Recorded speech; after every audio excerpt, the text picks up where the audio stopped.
Adelante, profesor.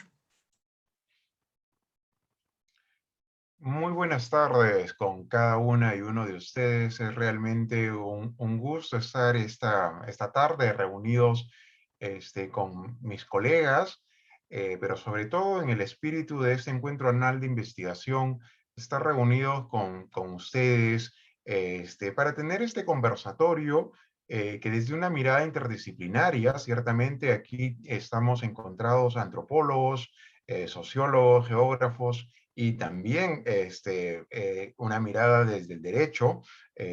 Estamos en este conversatorio para tener una conversación, un debate sobre las complejas formas en que el desarrollo minero a gran escala desencadena en procesos de movilidad espacial y social que finalmente transforman los territorios y los paisajes de nuestras sociedades, ¿no?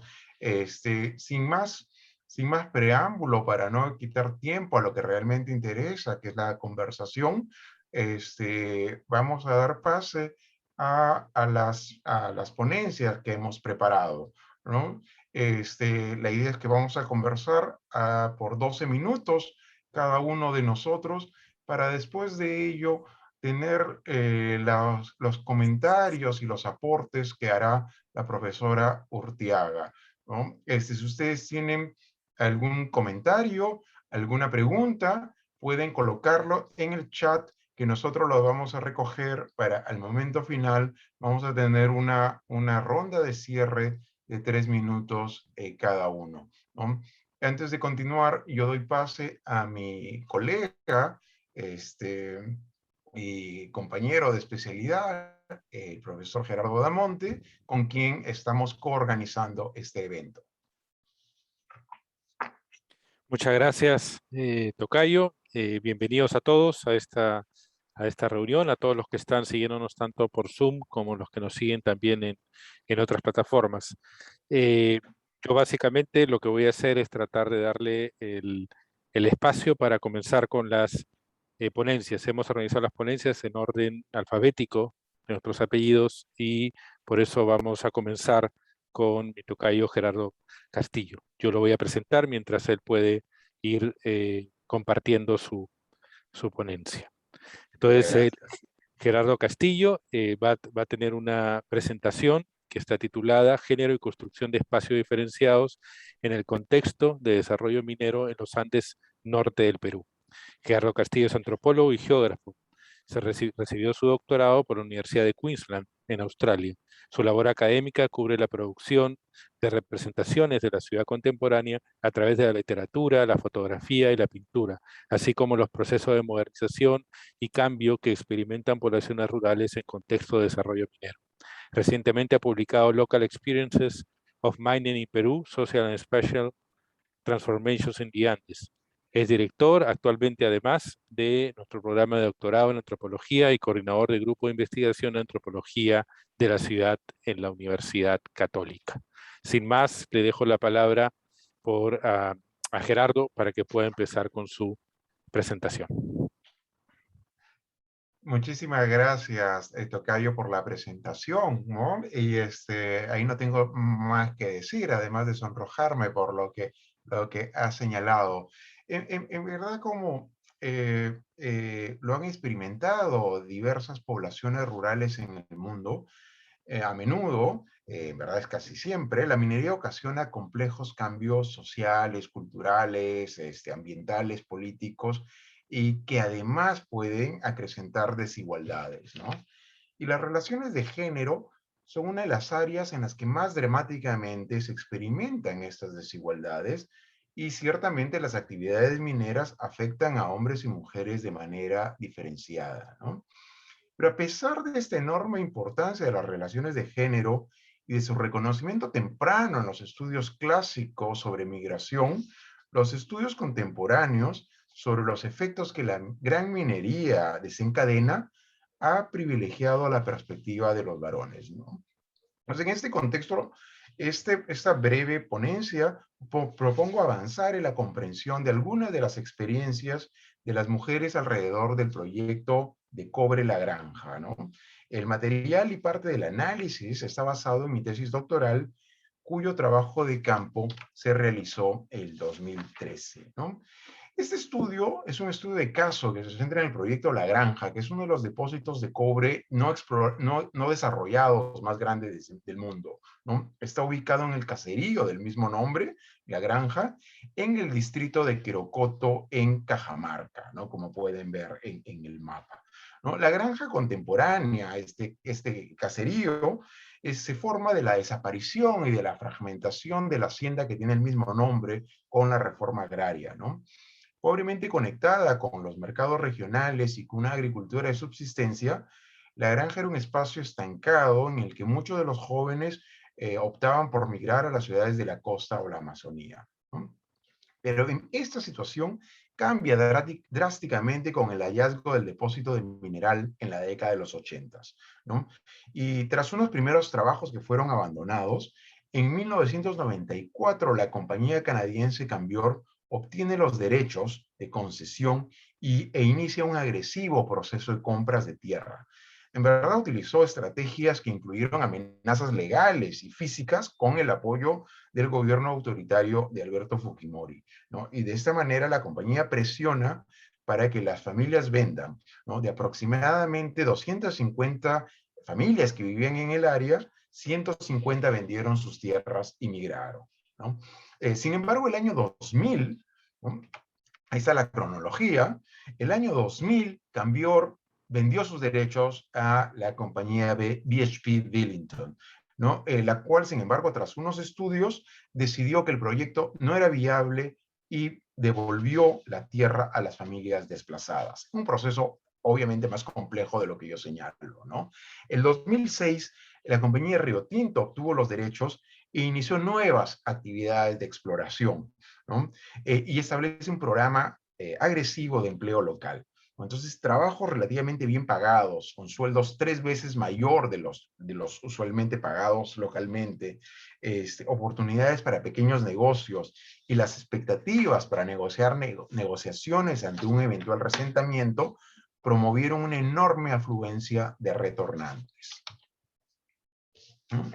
Conversemos brevemente sobre el acceso a la tierra, ¿no? Al igual que en muchas otras sociedades, en la granja las mujeres se encuentran en los márgenes del sistema de propiedad de la tierra. Ellas no suelen heredar o poseer sus propias tierras si son solteras. Solo lo hacen cuando se casan y, consecuentemente, su capacidad de poseer tierra está limitada a su estado civil como esposas, ¿no? De las 14 familias entrevistadas, solo en 2 casos las mujeres accedieron a alguna propiedad cuando eran solteras. Ellas eran consideradas como dependientes de otros hombres, primero de sus padres y luego de sus esposos, ¿no? Actualmente los pobladores aceptan que las mujeres compren directamente tierra, y este acceso evidentemente ofrece mayores posibilidades para que gocen de mayor autonomía económica. Sin embargo, debido a que las mujeres tienen menos oportunidades de recibir ingresos, su capacidad de ahorros es mucho más limitada. Por lo tanto, aunque no existen restricciones legales para adquirir tierras, barreras culturales y estructurales evitan que puedan acceder a la tierra en la misma proporción que los hombres, ¿no? Además, las oportunidades que las mujeres tienen de heredar son menores. Por ejemplo, en varios de los casos examinados, la pareja registra las nuevas propiedades que adquieren a nombre de sus hijos, pero solo sus hijos varones. En, en relación a la producción, en la sociedad granjina, evidentemente las mujeres se involucran en el trabajo del campo y el hogar desde la infancia. Sin embargo, estas labores productivas y reproductivas no eran socialmente reconocidas ni remuneradas, ¿no? A pesar de ello, a través de distintos mecanismos, la minería está alterando, al menos parcialmente, los arreglos locales de género. En primer lugar, debido a la bonanza económica que se experimentó, los hombres, antes que las mujeres, abandonan el sector agrícola para ir a actividades no agrícolas que son más remuneradas. Y ello ha producido la feminización del campo o la feminización de la agricultura, ¿no? Y aunque el trabajo agrícola de las mujeres es considerado como complementario a la economía familiar, es decir, como algo accesorio, o complementario más que accesorio, ellas van apropiándose de manera progresiva de parte de las ganancias y elevando sus voces con el fin de alcanzar representación colectiva.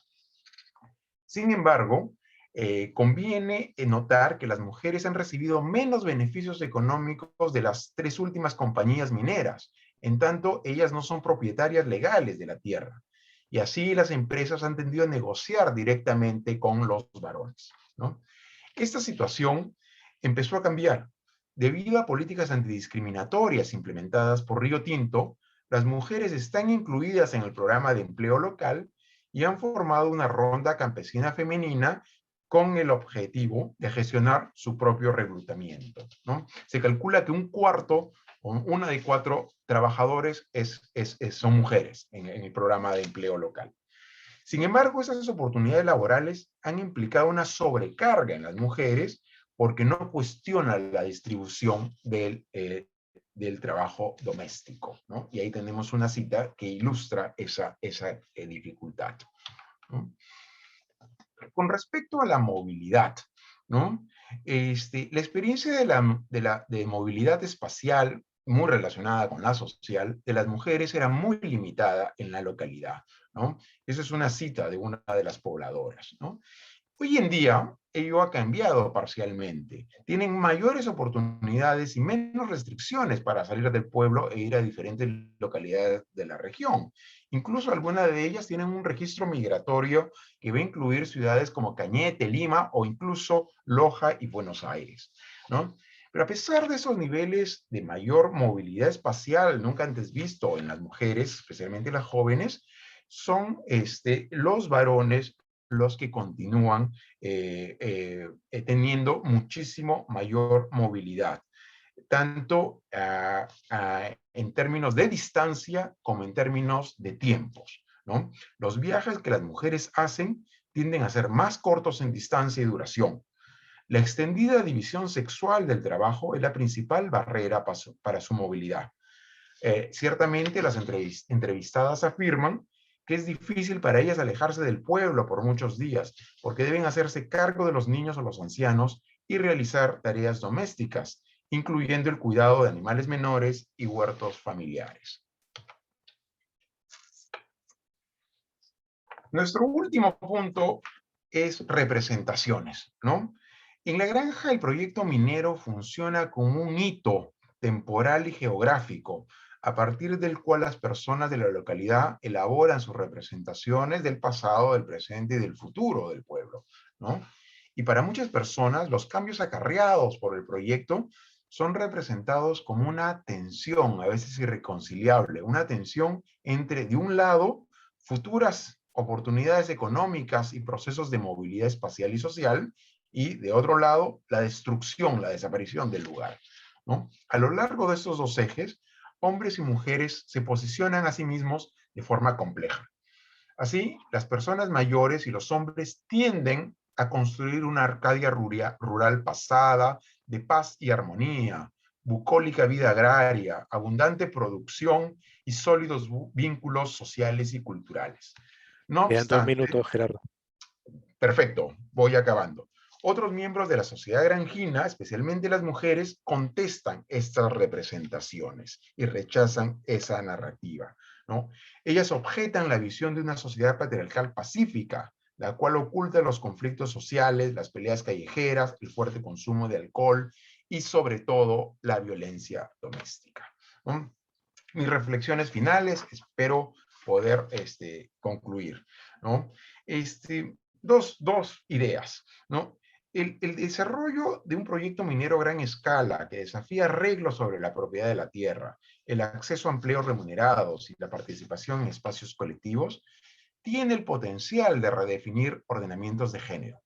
Y en dicho contexto, las mujeres han empezado a lograr mayores niveles de autonomía física, por ejemplo, viajar con mayor libertad a las ciudades, económica, por ejemplo, acceder a programas de empleo temporal o administrar un negocio local, y política, por ejemplo, pertenecer a una organización como la Ronda Campesina, ¿no? Sin embargo, y ese es el segundo punto, Antes que hablar de transformaciones logradas, conviene reconocer los límites. La creación de canales económicos y de empleo ha promovido la movilidad social y espacial para muchas mujeres. Sin embargo, esta autonomía desafía las prácticas y los discursos hegemónicos de control masculino sobre las mujeres.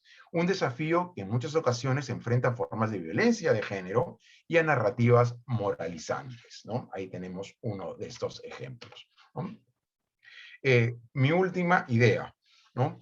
Además, muchos de estos avances se logran sobre aquellos espacios que los hombres van abandonando a menos de manera temporal. Tal es el caso de las labores agrarias en contextos de crecimiento económico, cuando los varones buscan emplearse en sectores productivos con mayores ingresos. Los dos datos del último censo agrario, que es del 2012, indican que las mujeres son propietarios en mucho menor medida que los hombres de parcelas. Y cuando son propietarias, las parcelas que tienen son más pequeñas, ¿no?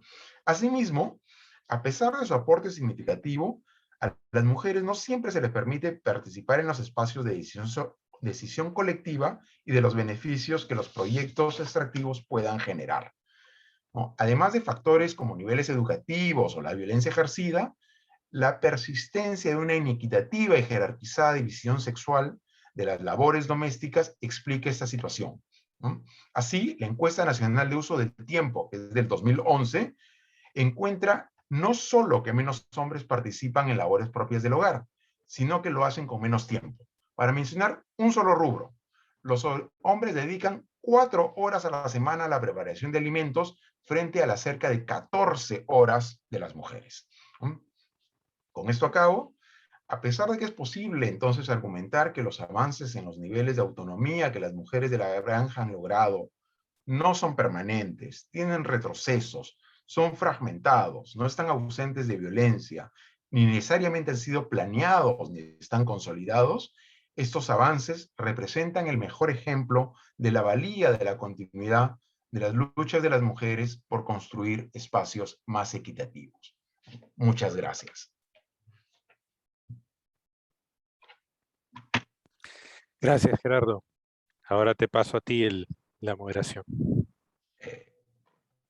Gracias. Espero que no haya sido terrible, que no me haya No, pasado del excelente. tiempo. Gracias, Tocayo. Y entonces, pues para estar muy cual tricksters, esa es una jerga antropológica, y al ping-pong voy a presentar pues a mi colega Gerardo Damonte. Gerardo Damonte es PhD por la Universidad de Cornell, es profesor principal e investigador del Departamento de Ciencias Sociales de nuestra universidad, y su área de interés general es analizar la gobernanza local de recursos naturales en contextos de extracción y o de cambio climático, ¿no? Íntimamente relacionados. Gerardo enseña y conduce proyectos de investigación en sus áreas de interés, tanto en el Perú como en otros países de la región andina, ¿no? Asimismo, es director del programa de posgrado en Desarrollo Sostenible y Desigualdades Sociales en la región andina, TRANDES, y se encuentra afiliado al Grupo de Análisis para el Desarrollo, GRADE. Entre sus numerosas publicaciones figuran libros y artículos en revistas y journal especializados. Adelante, por favor. Muchas gracias, Gerardo. Gracias por la presentación. El día de hoy voy a hacer una presentación de un trabajo que en realidad está en camino. Esto es a partir de un proyecto que tuvimos, donde también estuvo Julieta Gottfried, quien está en esta mesa, de un trabajo colaborativo que tuvimos en varios países de la región andina sobre agua, escasez de agua y territorios. Es que empezaron a salir algunos artículos, algunos de los cuales ya están publicados, y otros que están todavía en proceso. Este es de los segundos, y por eso lo quería presentar aquí. La idea de este artículo es tratar de entender cuáles son las transformaciones territoriales. Es decir, todos nosotros sabemos que la minería a gran escala, y todos los que hemos estado en sitios mineros, genera transformaciones en territorios, ¿no es cierto? Entonces esas transformaciones en los territorios son transformaciones que transforman tanto a las sociedades como al ambiente, a las cosas, al entorno, si quiere llamarse así. Entonces, la búsqueda, la idea de este artículo es tratar de entender cuáles son los procesos que van a generar estos cambios en el territorio. Para ello, yo tomé uno de los casos, todavía no sé si haré una comparación en el futuro, pero por ahora he tomado el caso de Espinar, en Perú, en Cusco, que es una de las provincias altoandinas, y el territorio he tratado como territorio hidrosocial, es decir, lo voy a explicar después.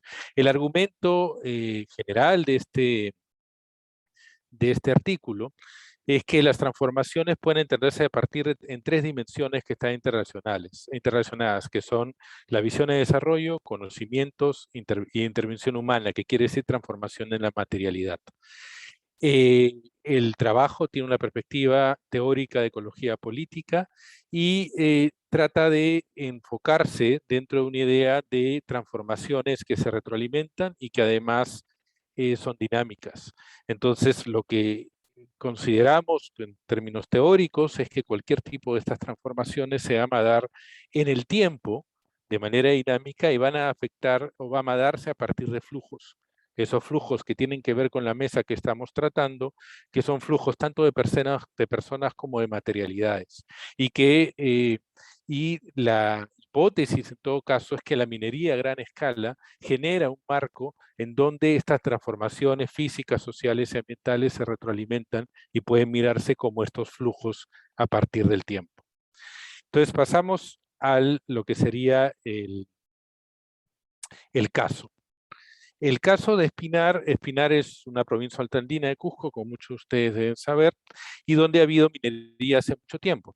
Tenemos minería desde hace décadas, pero con mayor importancia a partir de los 80 con la mina Tintaya y luego con la minería de Antapacay, que es una expansión de Tintaya en realidad. Si ven el mapa que está a mi izquierda, lo que tienen que ver ahí es esta zona sombreada, son la zona donde están las formas mineras, o el tajo y las formas de intervención minera. Esta economía minera digamos, convive, coexiste de alguna manera con actividades agropastoriles más tradicionales en la zona y que tienen y ha generado cambios también económicos muy importantes que tienen que ver con el crecimiento de Yauri como ciudad, como capital, donde se han desarrollado un conjunto de servicios ligados a la minería y comercio. En ese sentido, el desarrollo económico de alguna manera está muy ligado al crecimiento minero en las últimas décadas. Y en ese sentido, dentro de la literatura, Yauri estaría más cercano a lo que sería un pueblo minero, una ciudad minera. No de manera característica clásica, que sería una dependencia total, pero sí una dependencia intermedia en las actividades mineras. Entonces, lo que hemos tenido en estas últimas décadas son algunos flujos. Yo voy a concentrarme en algunos de ellos vinculados al agua. Uno es el flujo de personas vinculados a lo que sería la gran migración del campo a la ciudad en esta misma zona, es decir, de las comunidades pastoriles que terminan teniendo doble residencia o que ingresan a Yauri como ciudad y cambian de estilo de vida. Y por otro lado también la generación de infraestructura en distintos puntos de la provincia, ¿no? Y que están ligados a esta conectividad que da la idea de territorio social y que en el mapa se puede ver, no voy a extenderme con la idea de territorio hidrosocial, pero básicamente estamos hablando de subcuenca del Cañipía, que está aquí, y acá hay un conjunto de comunidades campesinas que están conectadas por el uso de básicamente esta subcuenca del Cañipía y en menor medida con el río Salado, que se usa menos por la calidad del agua que tiene. Entonces, acá tenemos además un escenario de escasez recurrente que tiene que ver con la contaminación, una demanda cada vez mayor de la zona urbana por agua potable y por una búsqueda de acceso a fuentes remotas que genera necesidad o la búsqueda de infraestructuras grandes. Entonces, la respuesta ante la escasez ha sido tanto de parte de la minera como del gobierno provincial, tratar de sacar más infraestructura, ¿no? Como canales, represas, bombeo desde Apurímac, que es un río más o menos lejano, pero eso, dadas las características, no ha logrado superar la escasez y la escasez termina reproduciéndose sobre todo en la ciudad que sigue creciendo. Entonces, en este territorio, la infraestructura y la urbanización me parece que han tenido roles importantes para entender la transformación en la territorialidad. Por un lado tienes Yauri como ciudad minera. Ese crecimiento de inmigración te trae un desplazamiento de personas del campo a la ciudad, pero también un desplazamiento de tipo de vida, de estrategias de vida y también de formas de vida. Entonces se pasa hacia una vida más urbana, ¿no es cierto? Desde una vida campesina más ligada a los flujos de agua para riego, de agua para los animales.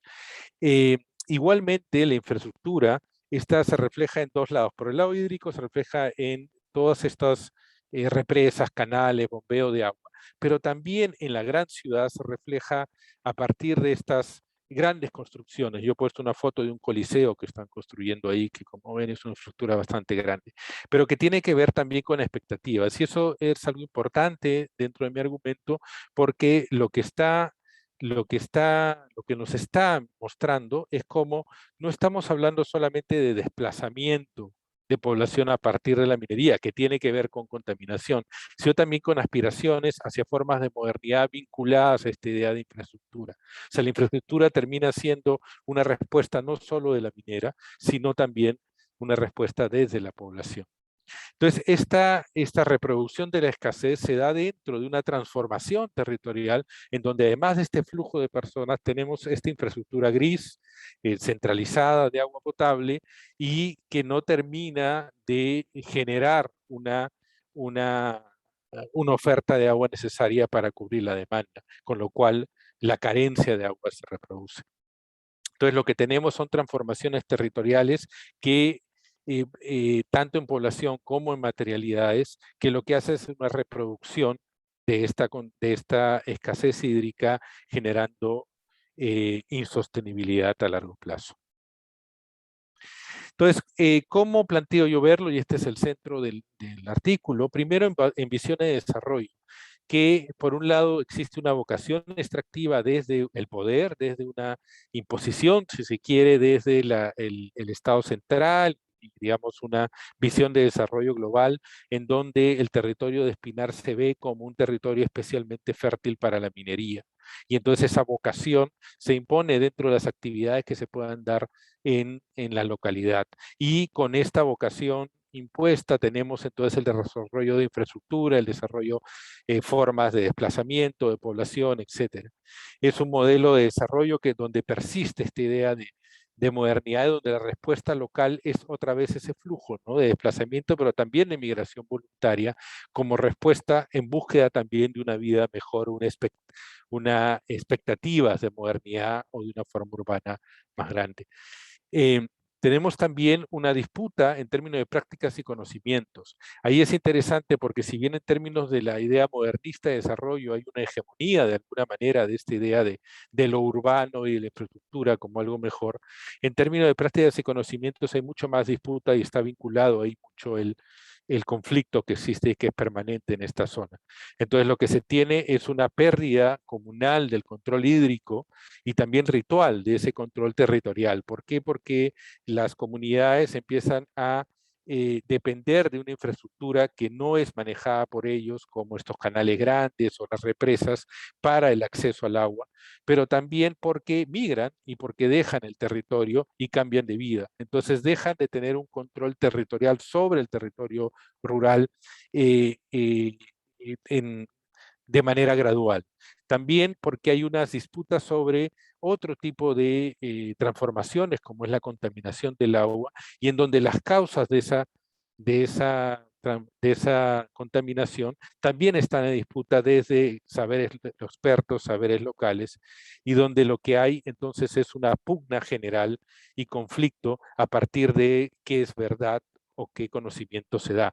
Esa forma de prácticas y conocimiento también va a influir en los flujos que van a generar esta forma de transformación territorial. Por Un último está minuto. está la materialidad, que es una transformación física del territorio de la que hemos conversado. Lo que argumento es que hay una interrelación entre estas distintas formas de tensiones y conflictos en estas tres dimensiones. Y para terminar como reflexiones finales, lo que tenemos es que entonces los territorios, ya más en el lado teórico, los territorios como construcciones sociales pueden verse como estos flujos en constante interacción entre formas, construcción de infraestructuras, en canalización, en formas de flujo de capital y flujos de materialidades, pero también en flujos de personas por medio de movilidad, de doble residencia, de migración. En el caso de Espinar, esto se ve, esta combinación de procesos ha generado una persistencia en la escasez hídrica que no logra superarse, ¿no es cierto? Y la otra idea principal es que estas transformaciones territoriales deben verse como formas nuevas de interacción. Y entonces lo que buscamos y lo que en el paper podemos decir con mayor detalle, mayores ejemplos, es cómo en cada una de estas transformaciones lo que tenemos es que la interacción entre la comunidad y el agua, por ejemplo, entre la conceptualización que es en la comunidad del agua, entre las expectativas de desarrollo que tienen las personas o entre la manera en que cambia la mirada, cuando cambia la mirada del paisaje a través de la infraestructura o de otras intervenciones humanas, eso es lo que nos va a mostrar y nos va a explicar hacia dónde está yendo esa transformación del territorio social. En el caso de Espinar, queda claro que esa transformación territorial no trae consigo un germen de insostenibilidad, en el sentido en que tanto ambiental como socialmente estas transformaciones no terminan de generar formas sostenibles hacia el futuro. Y con eso termino. Muchas gracias.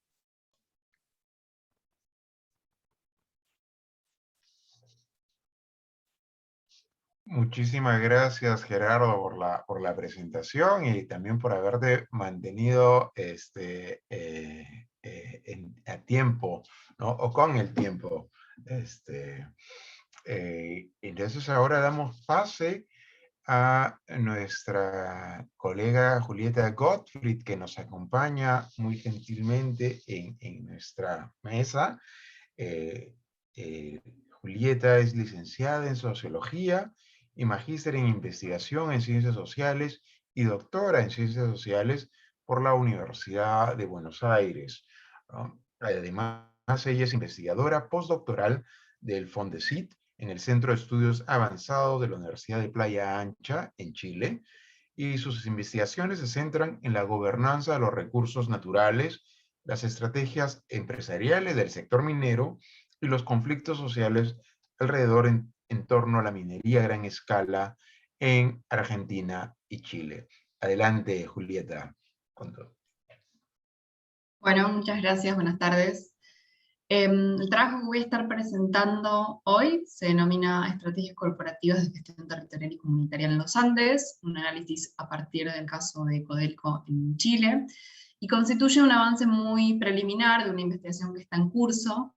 Y antes de presentar la ponencia me gustaría contarles brevemente cuál es el contexto general de este proyecto y cómo se articula con mi trayectoria académica. Estoy desarrollando una investigación que es de tipo postdoctoral, que inició en abril del 2021 y se extenderá hasta el 2024 en Chile. Se propone comprender la transformación del diseño e implementación de estrategias empresariales del sector minero dirigidas hacia las relaciones comunitarias, y en particular analizo el modo en que el enfoque de la responsabilidad social empresaria fue incorporado en las empresas mineras como el modelo preferente de gestión comunitaria y la manera en que tales prácticas fueron cambiando a lo largo del tiempo. En este trabajo postdoctoral continúa una línea de investigación que inicié alrededor del año 2012, cuando empecé mi maestría, y que está enfocada en comprender las estrategias desplegadas por empresas mineras para relacionarse con actores locales, y en dimensionar cuáles son los efectos sociales y territoriales que la implementación de estas prácticas corporativas produce. Desde la sociología, disciplina de la cual yo provengo, generalmente el tema de las prácticas empresariales, sobre todo las prácticas de RSE por parte de empresas extractivas, no es suficientemente explorado, sobre todo porque estas prácticas son vistas exclusivamente como una estrategia de tipo discursiva o cierto lavado de imagen, lo que se conoce como greenwashing. Entonces, si bien nosotros reconocemos que la importancia de un análisis crítico sobre las prácticas empresariales es importante, entendemos que este tipo de miradas sobre la responsabilidad social empresaria no permite comprender que la existencia y el despliegue de estas estrategias corporativas produce efectos que van desde el modo en que se desarrolla esta relación empresa-sociedad, hasta la manera en la que se configuran y reconfiguran los territorios a partir de la implementación de estas prácticas, o en términos más generales, en las formas en que se expresa la gobernanza de los recursos naturales, ¿no? Al tener en cuenta todos estos elementos, es que encuentro que es interesante poner el foco en las empresas y en particular en el despliegue de sus estrategias de relacionamiento comunitario. Te pido si avanzamos a la segunda filmina, así puedo presentarles en este marco la ponencia que hoy estoy trabajando. Esto se propone, bueno, reconstruir cómo han ido cambiando las prácticas de relacionamiento comunitario de las empresas mineras en Chile, y en particular me interesa identificar cuáles son los factores que impulsan estos cambios. Concretamente, las preguntas que guían este trabajo son: ¿qué tipo de factores motivaron cambios en las estrategias de responsabilidad social empresaria de las empresas mineras de gran escala? ¿Y cuál fue la característica de los cambios que se introducen? Para pensar teóricamente la responsabilidad social empresaria, en la ponencia trabajo a partir de la complementación de 3 enfoques disciplinares. En primer lugar, de las relaciones internacionales, tomo el enfoque de la economía política y su interés por comprender el nuevo rol que asumen las grandes empresas en la gobernanza global.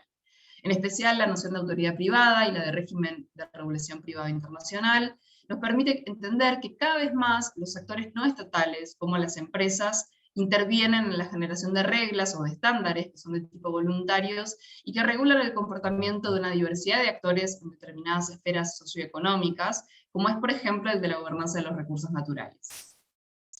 La responsabilidad social empresaria puede entenderse como un subtipo de regulación privada internacional, cuya manifestación más evidente resulta en el amplio abanico de estándares y normas autorreguladas que se producen bajo lo que se conoce como el paraguas de la responsabilidad social empresaria. En segundo lugar, del management, recupero las discusiones respecto a cómo entender a la responsabilidad social de las empresas y a los actores a quienes estas prácticas se dirigen. Gran parte de esta literatura se orienta a pensar cómo se produce la relación entre empresas y sociedad, y lo que se plantea es que esto no se produce de una manera abstracta, sino específicamente a través de la noción de los grupos de interés, ¿no? Que refiere a aquellos grupos de personas que pueden verse afectadas o pueden afectar el desarrollo de una compañía. El entendimiento de que estos grupos de interés están sujetos a un contexto, me parece que es interesante porque esta definición nos permite ver un carácter bastante político, y que básicamente refiere a que estos grupos de interés son principalmente todos aquellos actores que no solamente se pueden ver alterados o modificados por las intervenciones de una compañía, sino también pueden potencialmente llegar a afectar a los intereses de una empresa, ¿no? Y de ahí que en el caso de las empresas mineras contemporáneas, generalmente estos grupos de interés refieran a actores locales o actores nominalizados como comunidades, independientemente de si estos actores se reconocen o no bajo la categoría de comunidad, ¿no? Y por último, el tercer enfoque con el que trabajo proviene de las ciencias políticas y es el tema del institucionalismo. Retomo de ahí el interés por comprender cómo surgen las instituciones y cómo se transforman a lo largo del tiempo. Desde luego que el institucionalismo permite identificar factores externos e internos a las instituciones para explicar cómo se da este proceso de cambio. Así, por ejemplo, se reconoce que la presión ejercida por los estados en materia regulatoria o los contextos de conflictividad social pueden impulsar cambios en el registro de las instituciones. Y a su vez también se reconocen desde luego otros factores internos a las instituciones que pueden explicar los cambios, como ser la capacidad técnica del personal de un área, la cantidad de recursos disponibles, entre otros elementos. Pasemos entonces al argumento de mi trabajo, ¿no? Al respecto de los factores que impulsan la difusión e incorporación de prácticas de responsabilidad social a nivel global, la mayoría de la literatura, sobre todo proveniente de las relaciones internacionales, reconoce que los factores externos de carácter global han sido los principales motores del cambio en las empresas. Entre los factores que destacan como impulsores de la difusión de estos estándares voluntarios está la visibilización de escándalos corporativos en materia de derechos humanos, en materia de gestión ambiental, la multiplicación de conflictos sociales en áreas de extracción minera, y la creciente exigencia global por la incorporación de enfoques del desarrollo sustentable. Si bien coincido en la importancia que tienen estos factores externos de carácter global para explicar la discusión del enfoque de la responsabilidad social empresaria, argumento que cada vez más los cambios en las estrategias de RSE se explican no solo por las tendencias globales, sino sobre todo por las presiones ejercidas a nivel nacional y subnacional. En particular, sostengo que la conflictividad social a nivel local es uno de los principales factores que está llevando a las empresas a un proceso de reajuste permanente de sus estrategias empresariales de relacionamiento comunitario. Pasamos a la siguiente filmina y les presento un poquito los avances respecto de mi caso, para indagar en los tipos de factores que motivan los cambios en las estrategias de responsabilidad social empresaria del sector minero. Analizo la compañía Codelco, que es la Corporación Nacional del Cobre de Chile, una de las principales empresas mineras a nivel mundial de cobre y de propiedad del Estado chileno. La participación del Estado de Chile en el control de la minería es de larga data, se remonta a la década del 60 y en particular al 71 con la reforma constitucional que permitió la nacionalización de la gran minería, y a partir de allí el Estado, y luego con lo que sería la compañía Codelco, asume el control de minas históricas que funcionaban en Chile, como el caso de Chuquicamata o el Teniente. Luego, con el proceso de la dictadura militar y las reformas neoliberales que se introducen, se incentivó la inversión extranjera y se instalaron en el país una diversidad de empresas mineras de carácter transnacional. Sin embargo, a pesar de ello, y de estos cambios, Codelco sigue siendo de propiedad estatal y una de las principales empresas del país, ¿no? En la actualidad la empresa tiene 8 operaciones que se denominan divisiones y que son las minas Radomiro Tomic, Chuquicamata, Ministro Jales, Gabriela Mistral, Antina, Salvador y el Teniente, y además tienen una fundición y su casa central, que es la sede de Santiago, ¿no? Con respecto a las prácticas de relacionamiento comunitario de la empresa, analicé hasta ahora exclusivamente el periodo comprendido entre 1998 y 2012, porque, como les decía, esta es una investigación que está en curso, y por el momento identifico 3 etapas y una serie de factores que considero han ido cambiando, han ido impulsando estos cambios de una etapa a la otra, ¿no? Pasamos entonces a la siguiente filmina. La primera etapa empieza en 1998 y se extiende aproximadamente hasta el 2005. Esta etapa está marcada principalmente por el cierre de los campamentos mineros, de las históricas minas de Codelco, como fue el caso de Chuquicamata, y el traslado de su población hacia las ciudades. El fin de la vida del campamento implica un desafío para la empresa porque ese espacio cerrado, que era la urbanización propia del modelo de Company Town, deja de existir y por lo tanto sus iniciativas tampoco podían dirigirse exclusivamente hacia los trabajadores y a sus familias, ¿no? Como funcionaba en ese modelo.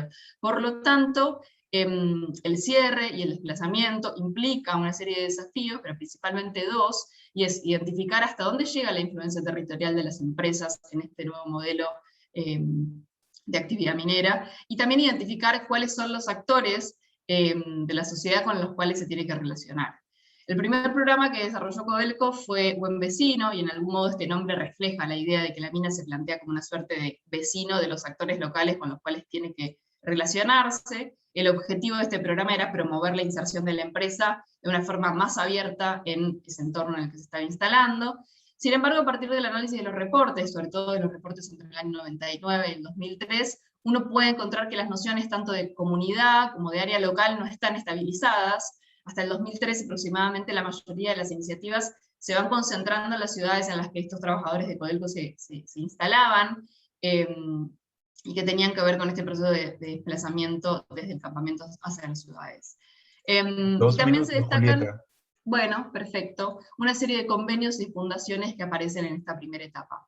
En la segunda etapa, que la vemos en la siguiente filmina, inicia a partir del año 2005, y tiene que ver con la adopción por parte de la empresa de una terminología mucho más concreta en términos de responsabilidad social empresaria, donde ya se puede ver en estos reportes la idea de los grupos de interés, la licencia social para operar, la comunidad del entorno. y las empresas empiezan a incorporar las gerencias de sustentabilidad para relacionarse directamente con sus comunidades. Además de que es en esta etapa donde se redactan los primeros manuales de acciones comunitarias, así como el código de conducta.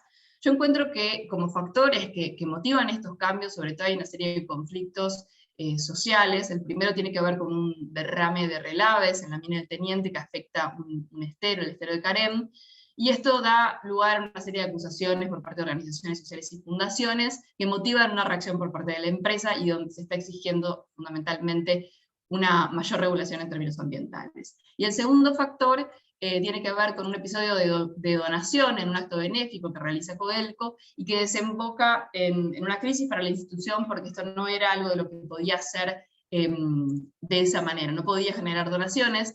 Entonces, esto activa todo un proceso de reestructuración en la compañía, que nos lleva ya a la siguiente filmina y la tercera etapa a la que pude identificar hasta ahora, que es la etapa que da entre 2008 y 2012, en la cual todavía estoy trabajando en su análisis, pero básicamente en esta etapa la empresa empieza a conformar una nueva forma de gobierno corporativo, a pensar de otra manera su intervención en los territorios, y también hay una serie de factores que desencadenan cierta profesionalización, una búsqueda por profesionalizar esas estrategias de relaciones comunitarias, que tiene que ver con una serie de crisis sociales y crisis ambientales que se dan a partir del año 2010 y 2011, fundamentalmente bueno, primero en la zona de Quintero Puchuncaví, un proceso de intoxicación de niños por emisiones contaminantes por parte de su refinería de Ventanas, y después también un conflicto social en la zona de Calama, incentivada por reclamos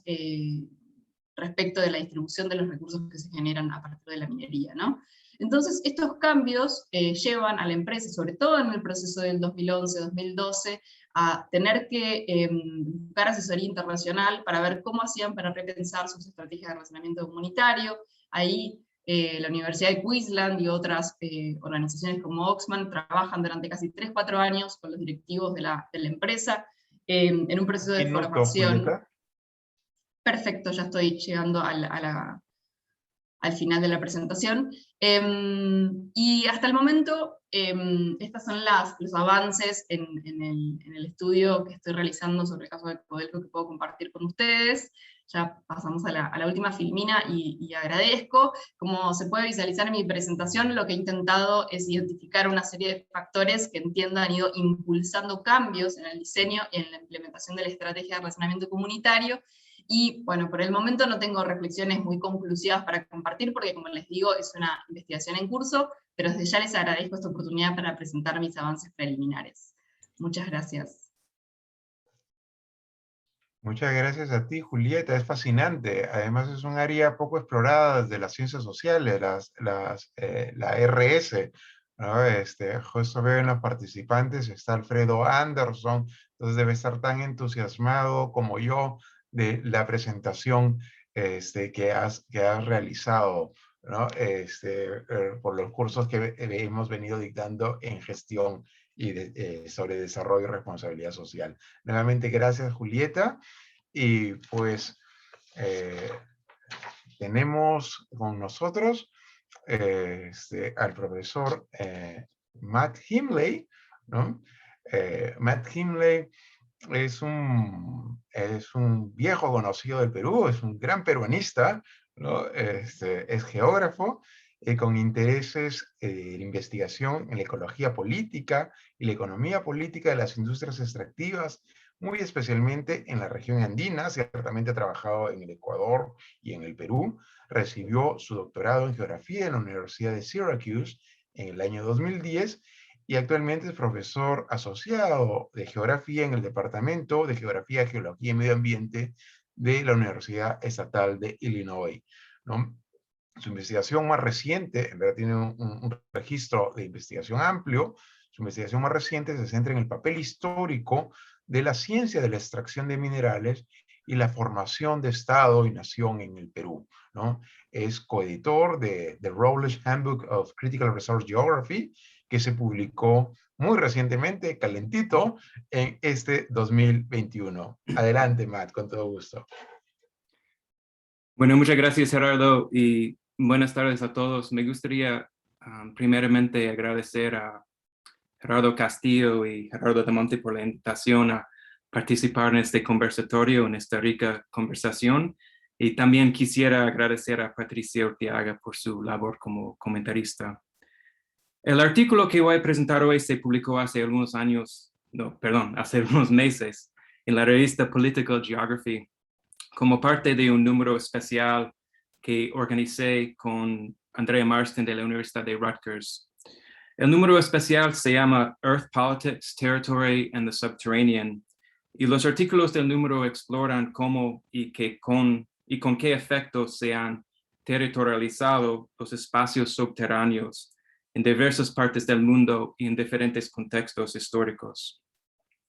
Mi artículo surge de una investigación que he estado haciendo con bastante lentitud realmente sobre las relaciones históricas entre ciencia, recursos y territorio en el Perú. Bueno, gran parte, como dice Gerardo, gran parte de mi investigación anterior de esto se centró en el periodo contemporáneo y examinó la minería en el Perú desde una perspectiva de la ecología política. Y tengo un interés de larga data en la mina Pierina en Ancash. Mi investigación más reciente amplía el marco temporal de mi análisis y mi objeto es pensar en la creación de recursos en el Perú como un proceso histórico, desigual, dinámico y controvertido en el que ciertas ideas del territorio nacional han jugado un papel importante. En este contexto, mi presentación de hoy y el artículo en el que se basa se centra en las prácticas de la ciencia mineralógica de finales del siglo XIX. Y se pregunta qué puede revelar un análisis de estas prácticas sobre el papel histórico de la ciencia en la creación de recursos y territorios en el Perú. Y para abordar esta cuestión, analizo el trabajo mineralógico de Antonio Raimondi. Ahí está. Y me centro en la colección de minerales y un catálogo que Raimondi preparó para la Feria Mundial de 1878, celebrada en París, como parte de la exposición peruana. Esta colección incluyó 652 muestras y el catálogo que Raimondi preparó para acompañar la colección, lo cual lleva el nombre Minerales del Perú, tenía más de 300 páginas. El catálogo incluía no solamente descripciones de cada muestra, sino también, para muchas de ellas, descripciones de las técnicas analíticas que Raimondi utilizó para identificarlas. Mi artículo intenta comprender las prácticas de conocimiento, los knowledge practices en inglés, que sustentaron y que se expresaron a través de esta colección y catálogo. Y también cómo estas prácticas dieron significado al subsuelo del Perú y sirvieron para incorporar el subsuelo a la vida política y económica. Al hacerlo, el artículo intenta contribuir a dos principales literaturas. La primera es una literatura principalmente por historiadores sobre el desarrollo de las actividades científicas en el Perú durante el siglo XIX. Gran parte de este trabajo se centra en las relaciones entre las actividades científicas patrocinadas por el Estado peruano y los esfuerzos de las élites políticas y económicas para facilitar el desarrollo comercial de los recursos y forjar un Estado-nación territorial. Lo que busco agregar a esta literatura es un análisis de las prácticas concretas en que los científicos, las prácticas concretas que los científicos utilizaron para conocer y representar las características subterráneas del Perú y darles ciertos significados, incluso como un espacio de explotación de recursos. La segunda es una literatura de geógrafos y otros investigadores sobre las dimensiones políticas y económicas de las ciencias de la Tierra. Desde hace mucho tiempo se ha reconocido que el estudio científico del interior de la Tierra ha estado ligado a las agendas políticas y económicas. Por ejemplo, esto se ve en largas historias de apoyo estatal a instituciones enfocadas en generar conocimientos del interior de la Tierra, como academias de minería. El trabajo reciente se destaca por avanzar una interpretación constitutiva de tales actividades científicas. En particular, considerándolas como parte de los procesos formativos a través de los cuales los recursos subterráneos y los estados-nación, en palabras de Gavin Bridge, llegan a existir. Basándome en estos dos cuerpos de trabajo, me centro en dos aspectos de las prácticas científicas de Antonio Raimondi. El primero es su uso de una mezcla de técnicas de representación para construir el territorio nacional como distinto en comparación con los territorios de otros países, en base a la abundancia y diversidad de minerales en su subsuelo. Para decir esto de otra manera, Raimondi diferencia al Perú en términos geopolíticos, basándose en lo que él afirma ser la riqueza de su subsuelo. Identifico varias formas en el paper, en las que Raimondi hace este tipo de diferenciación. Pero para dar solo un ejemplo, en la conclusión de Minerales del Perú, Raimondi afirma: no hay país en el mundo que, como el Perú, posea tan variadas y abundantes riquezas minerales, y si el país sabe aprovechar continuo de estos preciosos dones de la naturaleza, volverá a justificar ante las demás naciones su antigua opulencia. El segundo aspecto del trabajo mineralógico de Raimondi que identifico es su repertorio de técnicas analíticas para hacer que los minerales peruanos sean legibles para audiencias internacionales. Específicamente se trataba de técnicas que pertenecían a la mineralogía química de finales del siglo XIX. Y a este respecto, llamo la atención sobre las prácticas mineralógicas de Raimondi. Llamo la atención sobre cómo las prácticas mineralógicas de Raimondi no se sustentaron en una afirmación de unicidad nacional, sino más bien en una presunción de igualdad ontológica. Con esto me refiero a la idea de que los minerales del Perú eran ontológicamente equivalentes a los minerales de cualquier otro lugar, y por lo tanto se podían conocer a través de prácticas científicas universales, y universales entre comillas, como sabemos que no hay realmente prácticas universales. Dedico una sección del artículo a un análisis de las descripciones que proporciona Raimondi de las técnicas que utilizó para identificar la composición química de sus muestras.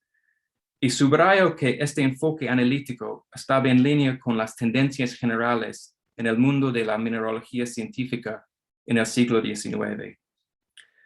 Entonces, para repetir esto de otra manera, identifico dos aspectos del trabajo mineralógico de Raimondi, uno de los cuales caracterizo como la diferenciación geopolítica del territorio nacional y el otro como la desdiferenciación ontológica de los minerales que contiene. Planteo que ambos aspectos de las prácticas mineralógicas de Raimondi reflejaban un objeto político-económico, que era el renacimiento de la minería peruana. Esta era una actividad que Raimondi, como muchos de sus contemporáneos, consideraba que había estado en declive desde la independencia del Perú. Sin embargo, también sostengo que un análisis de las prácticas mineralógicas de Raimondi revela fricciones entre su enfoque para conocer y representar los minerales del Perú y sus afirmaciones sobre la riqueza única del subsuelo peruano. Aquí llamo la atención sobre las formas en que la mineralogía de Raimondi se orientó más hacia la revelación de la complejidad y diversidad mineral en lugar de calcular la abundancia. Por ejemplo, en Minerales del Perú, Raimondi pasa mucho tiempo describiendo tipos de minerales que eran raros o nuevos descubrimientos, según él por lo menos, pero que no tenían un valor económico obvio. No obstante, sugiero que el trabajo mineralógico de Raimondi ha jugado un papel influyente en la historia de la creación de recursos en el Perú. En particular, planteo que contribuyó a la consolidación de un imaginario del territorio nacional como especialmente rico en minerales subexplotados, entre comillas. Y esta es una idea que se ha movilizado recurrentemente para facilitar la explotación comercial del subsuelo peruano. En la conclusión del artículo planteo 3 implicaciones para la investigación sobre las relaciones entre ciencia, recursos y territorio. La primera es la necesidad de abordar la ciencia como una práctica situada que varía en carácter y efecto en términos temporales y espaciales. En el caso de Raimundi, su manera de conocer los minerales del Perú reflejó desarrollos teóricos y prácticos específicos en la mineralogía científica. El resultado fue que su trabajo mineralógico incorporó el subsuelo del Perú en la vida política y económica de una manera específica. En cuanto a la segunda implicación, sugiero que comprender el papel de la ciencia en la creación de recursos requiere prestar atención no solo a los aspectos calculativos de la ciencia, sino también a sus aspectos simbólicos. En el caso de Raimundi, esto significó prestar atención en las técnicas de representación que utilizó para construir una idea del territorio nacional como especialmente rico en minerales, así como el papel de este imaginario en la elaboración histórica del Perú como frontera de recursos para la economía capitalista global. Y en cuanto a la tercera implicación, planteo la necesidad de considerar cómo la lógica y los objetivos de la ciencia pueden no alienarse completamente con los de los actores políticos y económicos. En este sentido, subrayo la compleja posición social de Raimundi y cómo se movió entre una variedad de ambientes institucionales, intelectuales y políticos durante su carrera en el Perú. Y sugiero que para Raimundi, la participación en la Feria Mundial de 1878 representó no solo una oportunidad para promover una agenda político-económica, sino también para demostrar sus altas capacidades como científico. Y tener en cuenta esta dimensión de la práctica científica de Raimundi es importante para comprender las formas específicas en que su mineralogía incorporó el subsuelo peruano en la vida política y económica. Muchas gracias.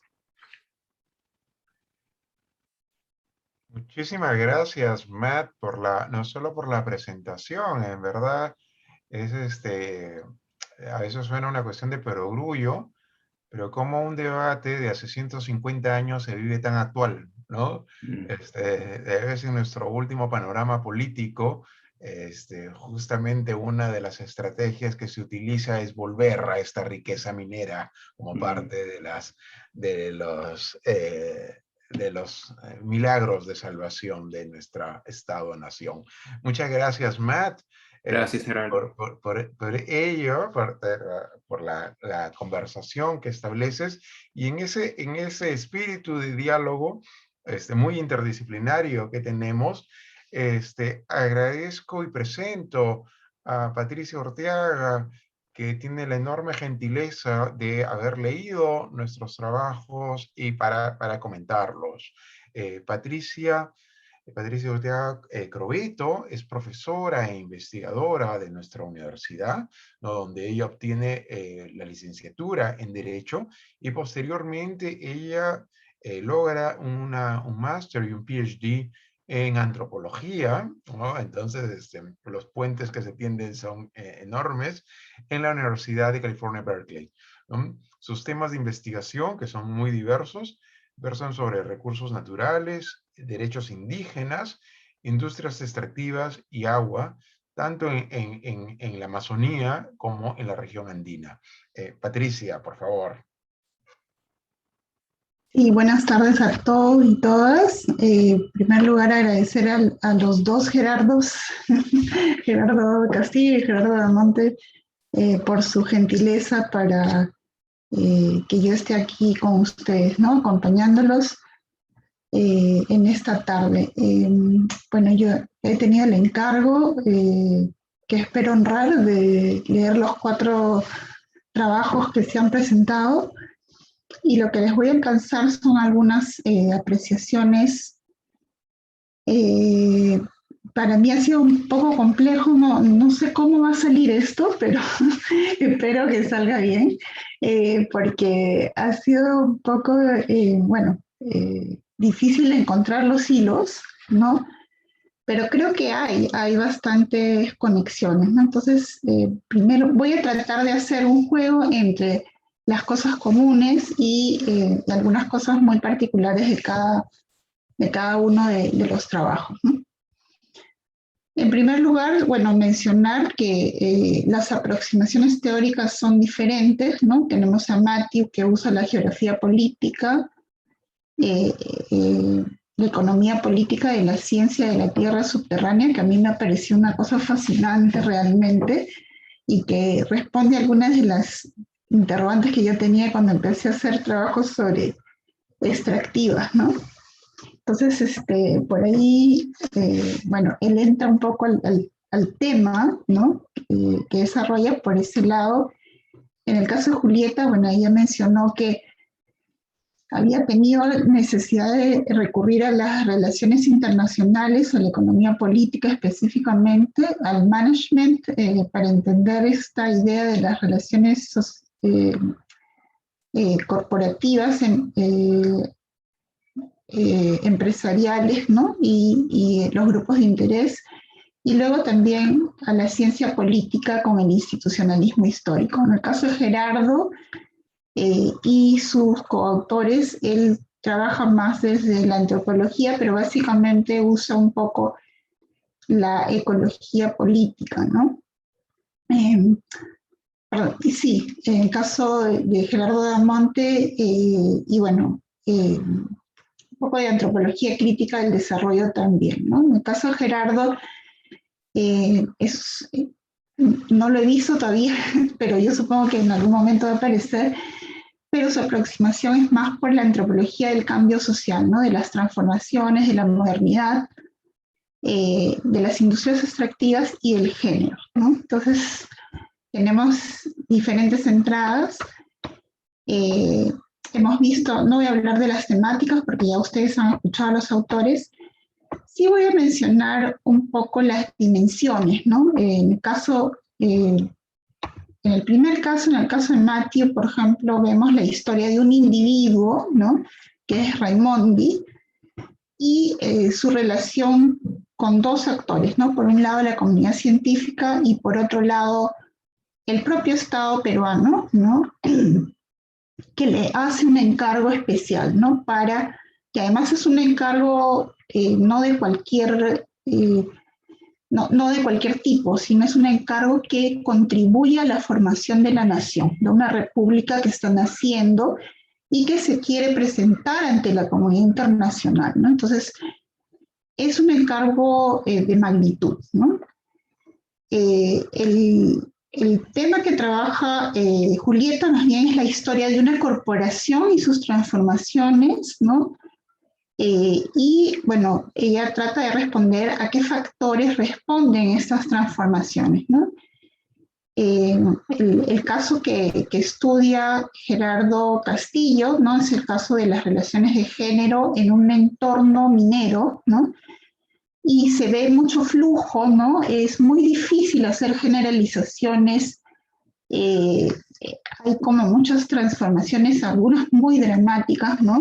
Hemos visto, por ejemplo, cómo hay migración. Antes de la llegada de la mina, llega una minera, hay desalojo, luego la gente se va, luego retorna, luego hay migración después. O sea, es una cosa muy dinámica, muy difícil también para la gente, ¿no? Entonces, ese contexto un poco es importante para entender lo que está pasando ahora también en el flujo de las relaciones de género.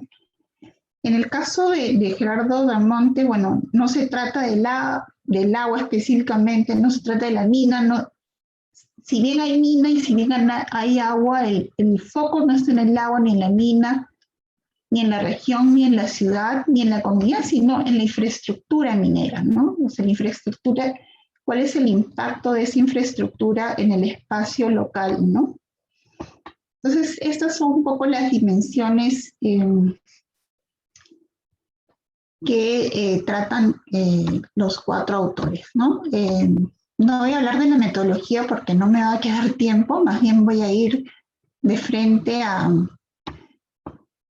mis impresiones, ¿no? En realidad me parece esta mesa me parece importantísima porque es una muestra de lo clave que es estudiar arriba, ¿no? Le dicen en Estados Unidos el study up, ¿no? Y eso parece tonto, pero no es tonto, ¿no? Porque generalmente los antropólogos, los sociólogos y los geógrafos también vamos a estudiar una comunidad, ¿no? Las comunidades muchas veces nos dicen, ya estamos hartas de que vengan, ¿no? Y entonces es importante este enfoque que tienen los 4 autores de decidir estudiar arriba, ¿no? Entonces esto lo destaco como un valor importante, ¿no? De los trabajos. Con respecto a ver, mis apreciaciones generales, ¿no? Sobre cada uno de los trabajos. En el caso, por ejemplo, de Matthew, veo que, digamos, hay un enfoque bastante marcado en los dilemas y en el trabajo mismo de Raimondi, ¿no? Pero me hubiera gustado un poco ver un poquito más el contexto en el que Raimondi se movía, ¿no? Porque el trabajo de Raimondi es un trabajo de bisagra, ¿no? Es un trabajo de bisagra que trata además de construir lenguajes para los 2 lados, un lenguaje, digamos, de las necesidades del Estado-Nación para la comunidad internacional científica y un lenguaje científico matizado para explicar un poco, digamos, por qué salió como salió esa feria a la gente que le había encargado el trabajo dentro del Estado, ¿no? Entonces ese contexto un poco de la nación y el contexto internacional son importantes para entender cómo hizo este trabajo de traducción para ambos lados, ¿no? El trabajo de traducción que hizo Raimondi. En el caso de Julieta, también, ¿no? Creo que ahí un poquito hay que mirar el contexto internacional y el contexto doméstico, ¿no? Porque la mirada está bastante enfocada en la propia empresa, ¿no? Pero creo que ayudaría un poco a entender estos factores que está tratando de explicar Julieta, digamos, mirando un poco estos 2 contextos, ¿no? Y en el caso de Gerardo Castillo, me parece que una cosa bien importante en términos de estudiar arriba es incluir a la mina como parte de los actores, ¿no? Porque ahora hemos visto a los hombres y a las mujeres, pero no vemos mucho, la mina está como atrás, ¿no? Como el contexto, como la autora, a ver, el actor ausente pero presente, ¿no? Entonces, yo creo que sí es importante mirarlo, ¿no? Y después te voy a explicar un poquito por qué, porque tengo un par de datos que te pueden interesar. En el caso perdón, el trabajo de Gerardo Damonte, me parece que ahí, por ejemplo, establecer mejor los parámetros de comparación de los 2 estudios de casos que se presentan en el paper sería súper bueno, ¿no? Porque nos ayudaría un poco a entender cuáles son esas líneas comparativas, ¿no? Que permiten llegar a las conclusiones a las que llegan, ¿no? ¿Qué pasa en Colombia? ¿Qué pasa en el Perú?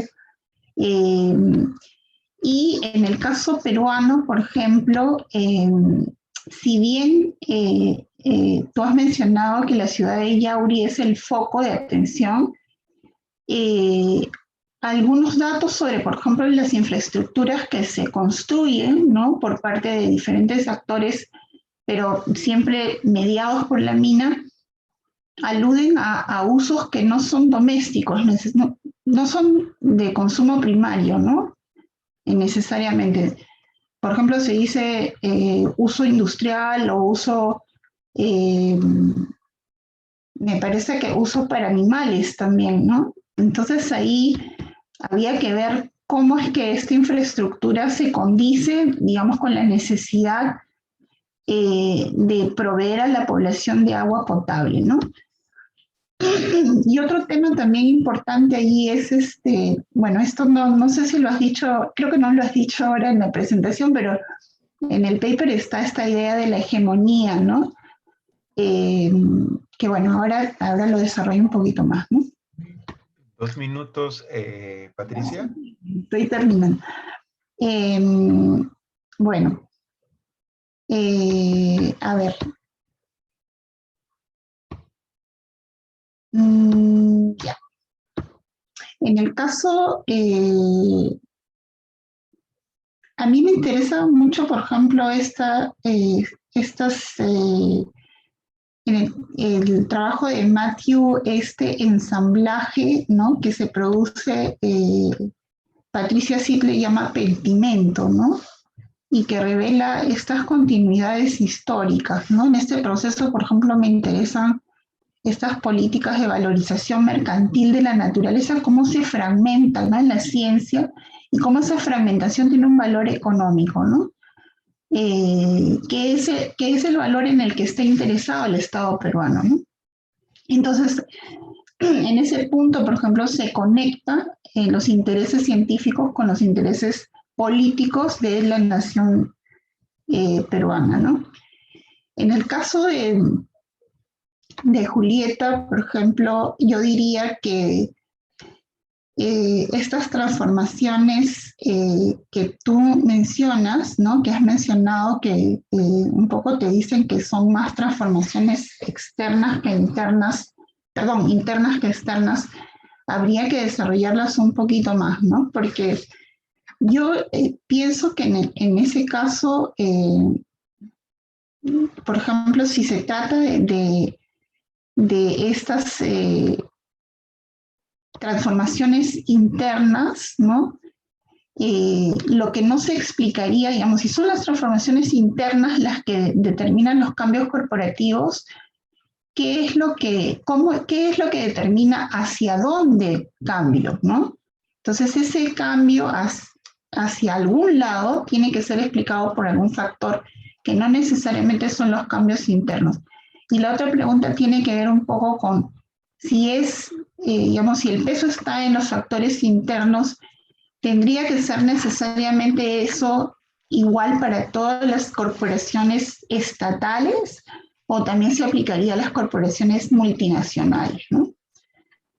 En el caso de Gerardo Castillo, bueno, ahí yo, a ver, dos textos, ¿no? Uno es el de Gregory Massel, una estrategia de género que desarrollan los soviéticos en Afganistán para agudizar las contradicciones y destruir los patrones culturales de las familias musulmanas que impedía un proyecto socialista de los soviéticos, ¿no? Yo creo que la presencia en la mina, por ejemplo, es importante porque podría ayudar a entender si esto realmente es una estrategia pensada o esto sucedió de manera natural, ¿no? Y el otro libro es el de Rachel Seder, que es una antropóloga británica que trabaja muchos años en México y que dice que la crítica a las mores indígenas como malas para las mujeres suele ignorar la interseccionalidad de las exclusiones estructurales por raza, clase y género que afectan a las mujeres indígenas, ¿no? Entonces, la otra cosa que yo me pregunto es si estos elementos que tú has determinado, digamos, para entender si realmente existe de cómo se produce esta discriminación de género, son factores universales o se aplican específicamente al caso de Cajamarca, ¿no? ¿Por qué tendría que ser importante para, por ejemplo, no sé, para alguien tener propiedad y dinero, ¿no? De repente yo solamente quiero un pedazo de tierra, o de repente ni siquiera la tierra, no sé. Son preguntas que yo me he hecho a partir de tu trabajo, ¿no? Bueno, estos dos trabajos ya no me queda mucho tiempo y no puedo explayarme más, pero digamos, mis preguntas vienen por ese lado, ¿no? Y en el caso de Gerardo Damonte, bueno, pensar un poco en esta idea de cómo se entiende la hegemonía y cómo funciona la hegemonía en contextos donde sí hay conflictos, ¿no? O sea, si realmente hubiera hegemonía en estos contextos, si por ejemplo todo el mundo estuviera feliz con digamos, con las infraestructuras mineras hidráulicas, no existirían conflictos, ¿no? Entonces, ¿cómo explicamos esta idea de la hegemonía en estos contextos donde que son conflictivos por naturaleza, ¿no? Muchas gracias. Muchísimas gracias, Patricia, por los comentarios que nos has alcanzado a cada uno de nosotros, no solo por la labor que has tenido de encontrar los aspectos comunes, que es ya tarea compleja, sino por el detalle en sus comentarios para la lectura de cada uno de nosotros, ¿no? Yo creo que tenemos unos poquitos minutos, y yo pediría, si es que tenemos en un minuto, muy breve, alguna reacción, algo que ha quedado en el tintero con el cual querramos cerrar. Entonces, no sé si les parece si repetimos con un minuto la misma ronda, ¿no? Y eso hace ser que empiece yo. Gracias, Patricia.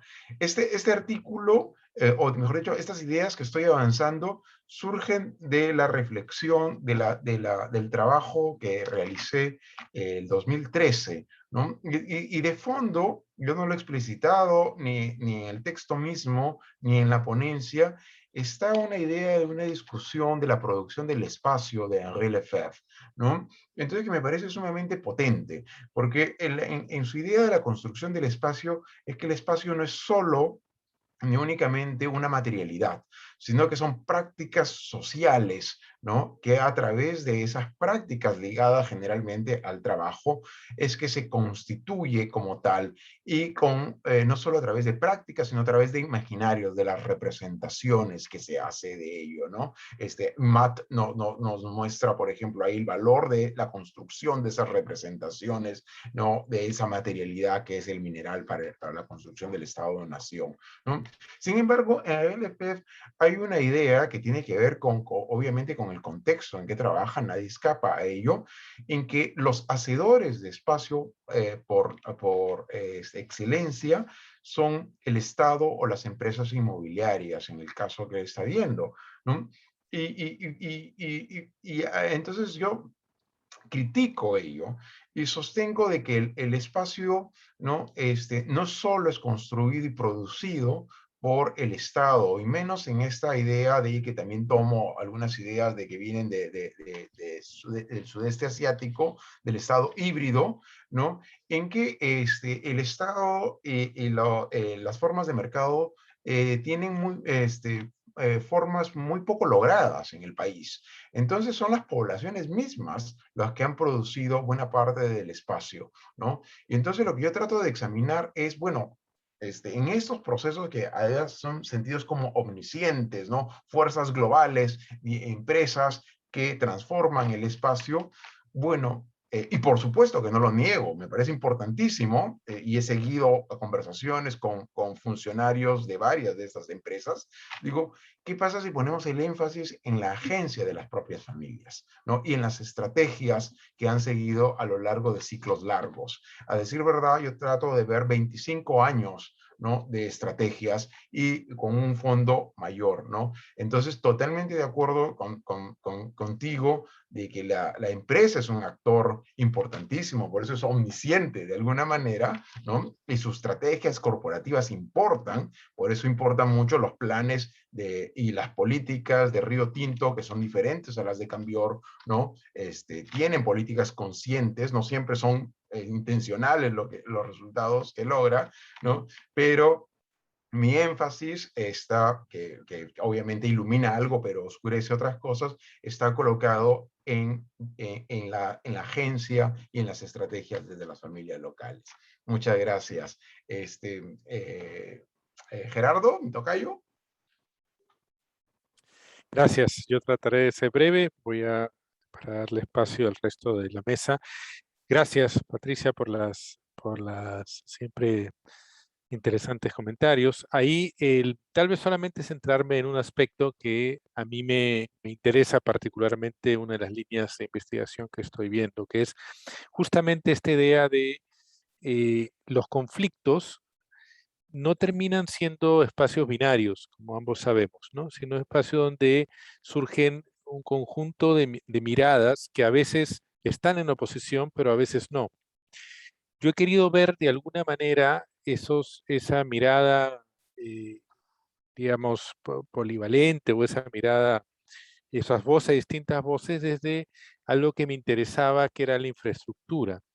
Y la infraestructura, lo interesante que tiene es que la hegemonía en términos de infraestructura está más vinculada a esta idea moderna de transformación, ¿no? Digamos, de transformación de la naturaleza como forma moderna de desarrollo. Y que sí, en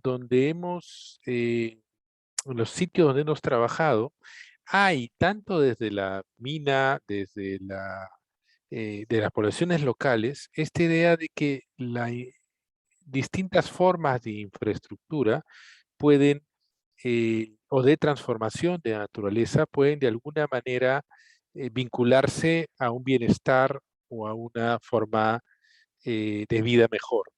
Y donde está el conflicto ahí es la relación que se establece entre qué tipo de infraestructura estamos hablando. Entonces, cuando son las infraestructuras impuestas en estos territorios, es donde efectivamente hay un conflicto de rechazo. En el caso de Colombia es clarísimo, ¿no? Con la población Guayú y la represa, que no hablé en este momento de ese caso. Y así en otros también.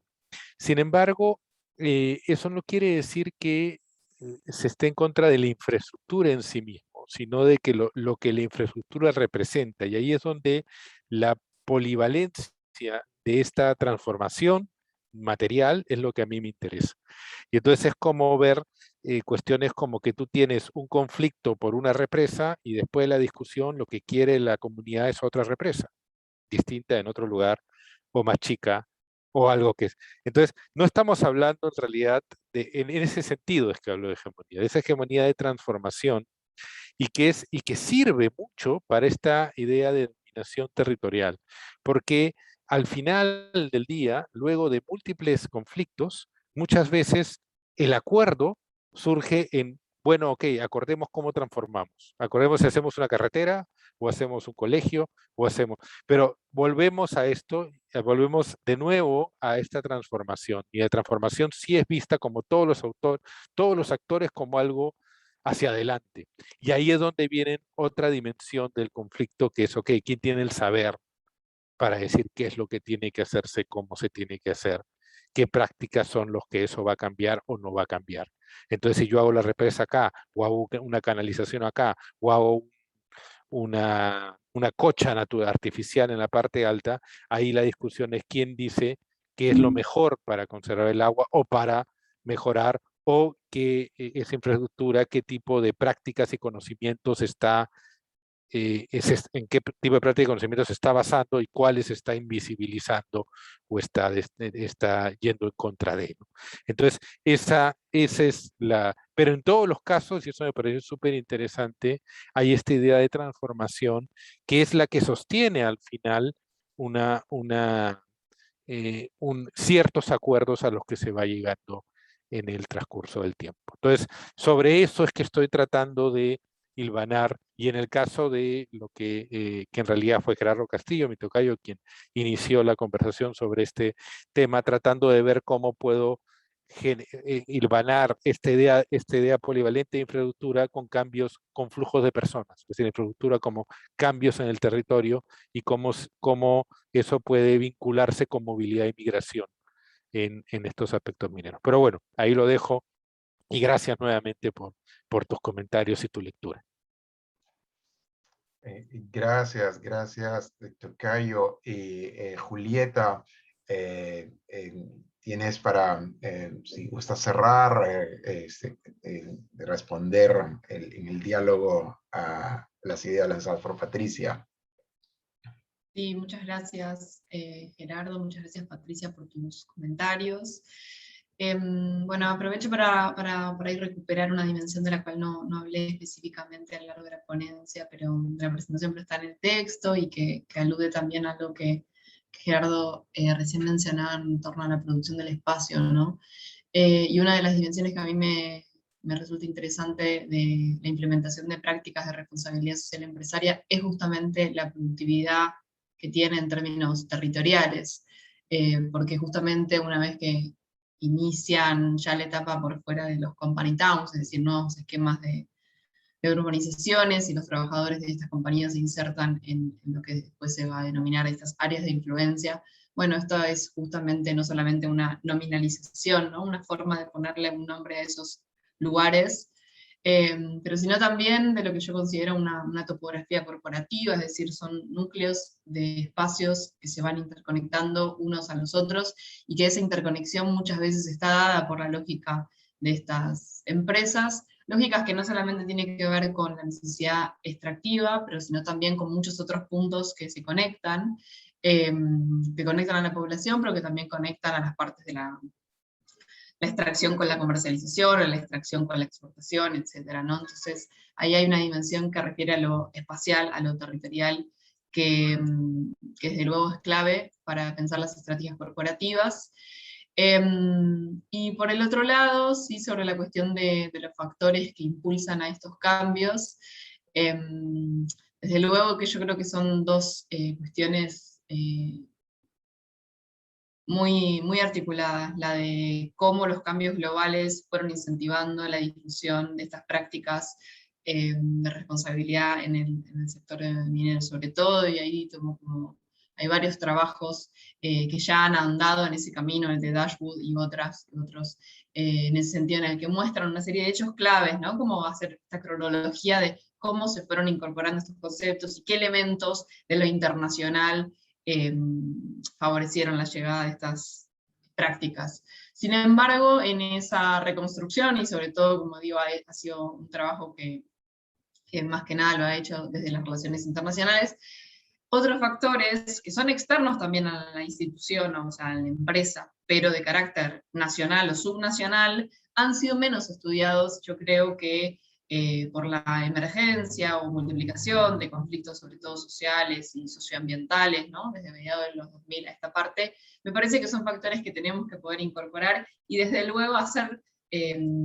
dialogar, hacer conectar con las características más internacionales, ¿no? Me parece que ahí tiene que haber un juego de ida y vuelta, que en mi caso todavía resta desarrollar, esa relación, como bien me marcaba Patricia, y que me parece un comentario, por supuesto, súper interesante. Así que bueno, en ese camino de interconexión y de hilvanar efectivamente estos factores estoy. Así que muchas gracias de nuevo por los comentarios y por la invitación. Muchas gracias, Julieta. Y the last but not the least, sé que he tenido problemas de conexión. Se ha dado vuelta la tortilla de las relaciones norte-sur, y ahora es el norte el que está sufriendo problemas de conectividad. Entonces, Matt, no sé si gustas unas palabras finales. Sí, la verdad es que tengo que pedir disculpas porque por alguna razones que no entiendo, mi internet era un poco inestable durante tus comentarios, Patricia. Entonces, no sé si entendí muy bien la pregunta, pero tengo entendido que querías más información acerca del contexto en que Raimundi trabajaba, e incluso su posición intentando hacer trabajo que estaba en línea con prácticas internacionales, pero también respondiendo a necesidades nacionales? ¿Era algo así? Ya. Entonces, es muy interesante ver esta pregunta a través de la cuestión de la mineralogía, porque en algunas maneras la mineralogía química que Raimundi practicaba era bueno para las necesidades nacionales. O sea, porque este tipo de técnicas analíticas, con estas técnicas analíticas, Raimundi podía ver cosas dentro de los minerales que no se podían ver a simple vista.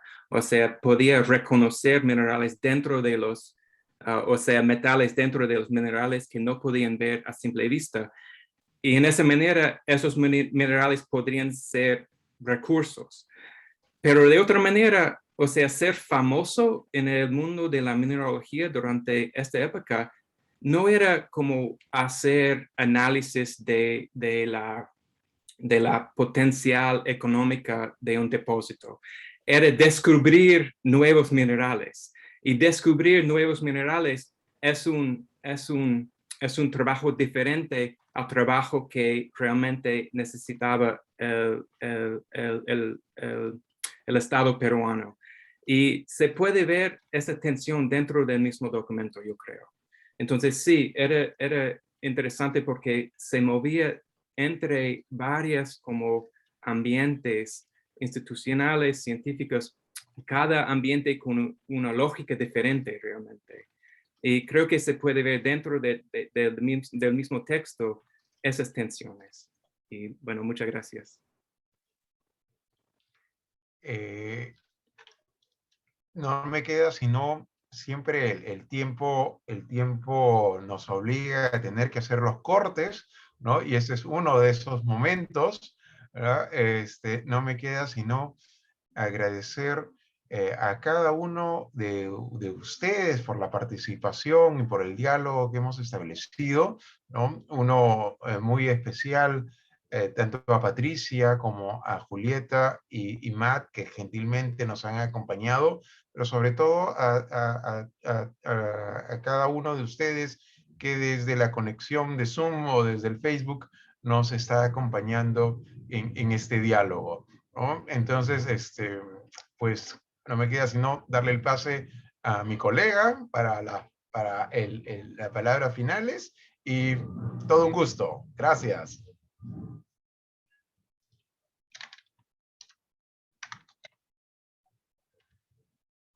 Creo que estás con el audio desactivado. Solamente gracias, solamente para agradecer a todos por su presencia virtual, por escucharnos y también a los ponentes, a Patricia, y como nos dices en los comentarios, hay espacios de conexión y creo que algo que podemos aprender de este tipo de mesas es que podemos entrar de distintas formas y distintos caminos a cosas que se van a entrecruzar para entender mejor los cambios sociales y ambientales en este gran espacio de conocimiento que es la minería a gran escala, ¿no? Entonces, nada, agradecer, bueno, no estaba planeado que yo diera las últimas palabras, sencillamente ya que me dieron la pelota, termino y digo, bueno, muchas gracias a todos y que tengan una buena noche y que vaya bien en el partido que acaba de comenzar. Muy bien. Listo. Muchas gracias.